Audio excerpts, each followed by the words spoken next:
अस्सलाम वालेकुम students.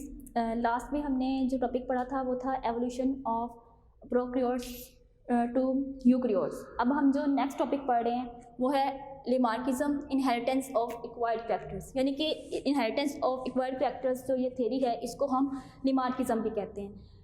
18th century के लास्ट में कुछ नेचुरलिस्ट थे, उन्होंने ये कहा कि जो life have evolve along the evolution of earth, कि जिस तरह से अर्थ जो है ये इवॉल्व हो रही है इसी तरह से जो लाइफ है वो भी इसके साथ साथ इसी तरह से लाइफ भी इवॉल्व हुई है।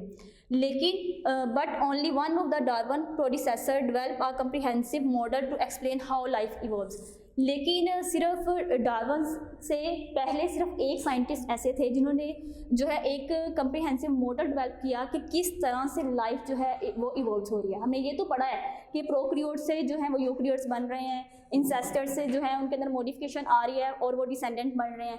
लेकिन जो लेमार्क था ये एक पहला प्रोडिसेसर था जिसने ये बताया, ये पहला साइंटिस्ट था जिसने ये बताया कि लाइफ किस तरह से इवॉल्व हो रही है। तो ये जो जिसने ये डार्विन प्रोडिसेसर था जिसने डेवलप किया था कम्प्रिहेंसिव मॉडल, उसका नेम था जीन बैप्टिस्ट लेमार्क। इसका लाइफ स्पैन क्या है? इसका लाइफ स्पैन है 1744 जो है इसके अंदर ये पैदा हुआ था और 1829 में इसकी डेथ हो गई थी। डेजिग्नेशन इसका क्या था? इसका डेजिग्नेशन था was in charge of invertebrates collection at the natural history museum in Paris. Paris के अंदर एक म्यूजियम था जहाँ पर नेचुरल हिस्ट्री जो है यानी कि जहाँ पर फोसल रिकॉर्ड रखा गया था डिफरेंट ऑर्गेनिजम्स का, तो वहाँ पर जो इन्वर्टिब्रेट वाला पार्ट था जहाँ पर इन्वर्टिब्रेट्स के फोसल रिकॉर्ड रखे गए थे, ये जो लेमार्क था ये वहाँ का इंचार्ज था। Presented mechanism to explain how species adaptation evolve. तो इसने एक मैकेनिज्म जो है वो प्रपोज किया जिसमें इसने बताया कि स्पीशीज़ जो है वो किस तरह से अडेप्टेशन कर रही हैं अपनी इन्वायरमेंट के मुताबिक। पब्लिश्ड थ्योरी ऑफ एवोल्यूशन इन 1809। इसने अपना जो थ्योरी ऑफ एवोल्यूशन था जिसका नाम था इनहेरिटेंस ऑफ एक्वायर्ड कैरेक्टर्स या फिर लेमार्किज्म, ये इसने 1809 के अंदर पब्लिश करवाया और तभी जो है वो डार्विन पैदा हुआ जिसने बाद में एवोल्यूशन का जो है वो कंसेप्ट जो है वो दिया था। देन है इसके लेमार्किज्म जो है इसके मेन पॉइंट्स क्या हैं? इसके दो मेन पॉइंट्स हैं, एक है use and misuse of organs और दूसरा है इनहेरिटेंस ऑफ एक्वायर्ड कैरेक्टर्स। अब use and misuse of organs, इसके जो आर्गूमेंट्स हैं वो क्या थे? Those parts that use extensively to cope environment changes. अब यहाँ पर वर्ड है टू कोप। टू कोप का मतलब होता है लड़ना, यानी कि ऐसे जो ऑर्गेनिज्म है अपने इन्वायरमेंटल चेंजेस के मुताबिक अपने पार्ट्स जो ज़्यादा यूज़ करता है वो क्या होते हैं? Become larger and stronger. वो लार्जर हो जाते हैं और स्ट्रॉन्गर बन जाते हैं। लेकिन those are not use deteriorate, और ऐसे उनके बॉडी पार्ट्स जिनको वो यूज़ नहीं करता तो वो क्या हो जाते हैं? डिटेरियोरेट हो जाते हैं, बिल्कुल ख़त्म हो जाते हैं। अब आपकी बुक में इससे रिलेटेड दो एग्जांपल्स दी गई हैं। फर्स्ट एग्जांपल क्या है? Black Smith develop a bigger bicep that work with hammer. उन्होंने कहा कि एक लोहार जो है वो हैमर के साथ काम करता है, लगातार हैमर को यूज़ करता है तो उसके जो बाइसेप मसल्स होते हैं वो स्ट्रोंगर होते हैं as compare to normal person.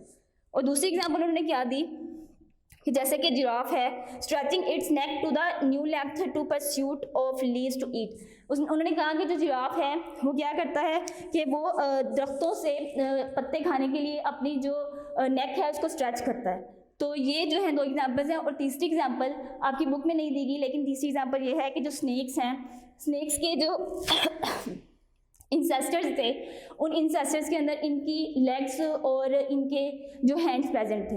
लेकिन इन्होंने क्या किया कि क्योंकि जब ये चलते थे तो लोग इनका शिकार कर लेते थे, ये पकड़े जाते थे, तो इन्होंने अपने हैंड्स का और अपने फुट का जो यूज़ था वो बिल्कुल ख़त्म कर दिया।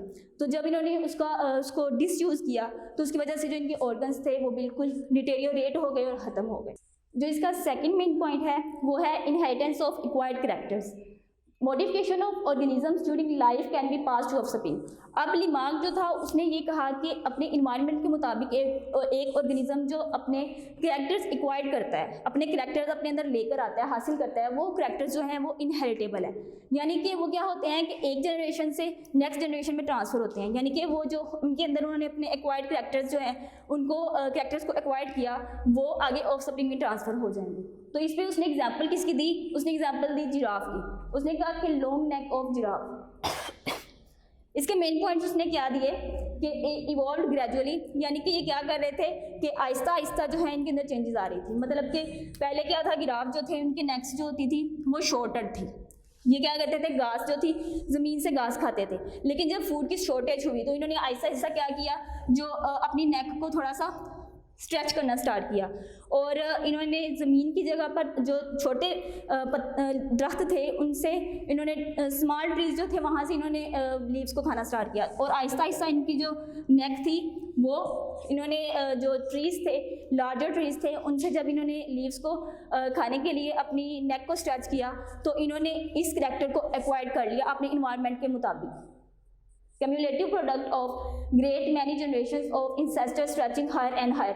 अब यहाँ पर उन्होंने कहा है कि अगर डिफरेंट जनरेशंस हैं, जनरेशन टू जनरेशन, अगर हम उनको क्यूमुलेटिव प्रोडक्ट उनका देखें तो जो जिराफ हैं, जो उनके डिसेंडेंट्स हैं, इंसेस्टर जो थे, उनकी नेक जो थी वो शॉर्टर थी, लेकिन जो अब उनके डिसेंडेंट्स आए हैं उनके अंदर मॉडिफिकेशन आई है अकॉर्डिंग टू इन्वायरमेंट और उनकी जो नेक है वो काफ़ी ज़्यादा स्ट्रेच हो चुकी है। डिस्माइजल। अब जो लिमार्क था, लिमार्क ने जो इनहेरिटेंस ऑफ एक्वायर्ड कैरेक्टर्स जो है इस थ्योरी को पेश किया था, तो इस थ्योरी को एक साइंटिस्ट था जिसका नाम था विजमैन, उसने इसको रिजेक्ट कर दिया। किस बेस पर रिजेक्ट किया कि उसने जब लिमार्क की थ्योरी को रीड किया तो उसने कुछ एक्सपेरिमेंट किए माइस के ऊपर। उसने 68 माइस लिए और उनकी टेल को रिमूव किया। 68 माइस उसने एक ही दफ़ा नहीं लिए बल्कि उसने 5 जनरेशन में लिए, मतलब कि पहले उसने कुछ माइस लिए, उनकी टेल को कट कर दिया, फिर उनको रिप्रोड्यूस करवाया। जब नेक्स्ट माइस आए, नेक्स्ट जनरेशन उनके ऑफस्प्रिंग आए तो उसमें उसने ऑब्जर्व किया कि इनके अंदर टेल है या नहीं। उसके बाद उसने उस जनरेशन में फिर टेल कट कर दी।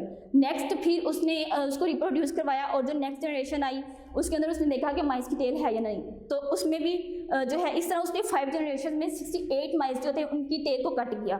तो उसके बाद ऑब्जर्वेशंस क्या आई, no mice was born in consequence without tail even shorter tail. तो उसने कहा कि कोई भी माइस ऐसा नहीं है जिसकी टेल ना हो या शॉर्टर हो। तो जितनी भी जनरेशन थी उन सब में जो माइस थे उनकी टेल प्रेजेंट थी। जो विजमैन था इसने रिजल्ट क्या दिया, इसने कहा कि जो एक्वायर्ड करैक्टर्स होते हैं, जो ऑर्गेनिजम्स अपने इन्वायरमेंट के मुताबिक करैक्टर्स को एक्वायर्ड करते हैं वो इनहेरिटेबल नहीं होते, मतलब कि वो नेक्स्ट जनरेशन में नहीं जाते। इसमें जो इम्पोर्टेंट इस पूरे टॉपिक में लिमार्किज्म में जो इम्पोर्टेंट शॉर्ट क्वेश्चंस हैं वो है name the evolutionist who gave the theory of inheritance of acquired characters. तो जो इनहेरिटेंस ऑफ एक्वायर्ड करैक्टर्स की थ्योरी है ये लिमार्क ने दी थी।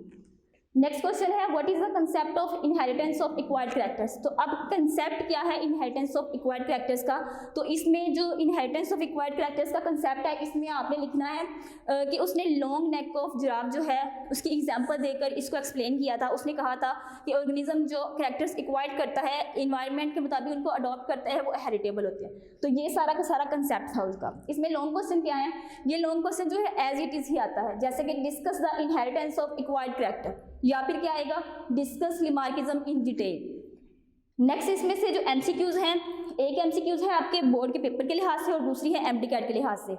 फर्स्ट एमसीक्यूज है acquired characters of an individual can not be. अब यहाँ पर हमने जो है विजमैन है उसका हमने रिजल्ट देखा था, उसने अपने ऑब्जर्वेशन की बेस पे रिजल्ट दिया था कि एक्वायर्ड करैक्टर्स जो हैं वो कभी भी इनहेरिटेबल नहीं होते। तो इसका जो आंसर है वो है इनहेरिटेड, कि एक्वायर्ड करैक्टर्स जो हैं वो कभी भी इनहेरिटेड नहीं होते। सेकंड एमसीक्यूज है important main points of Lamarck theory. अब हमने यहाँ पर देखे थे कि जो लिमार्क थ्योरी थी उसके 2 इंपॉर्टेंट मेन पॉइंट्स थे, उनमें एक था use and misuse of organs और दूसरा था इनहेरिटेंस ऑफ एक्वायर्ड करैक्टर्स। तो यहाँ पर जो दिए गए हैं ऑप्शंस उनमें है use and disuse of organ, inheritance of acquired characters, natural selection और फोर्थ वाला है बोथ ए एंड बी। तो इसका जो करेक्ट आंसर है वो है both A and B. Thank you. Join Aspire to inspire, ख्वाहिश से तकमील तक।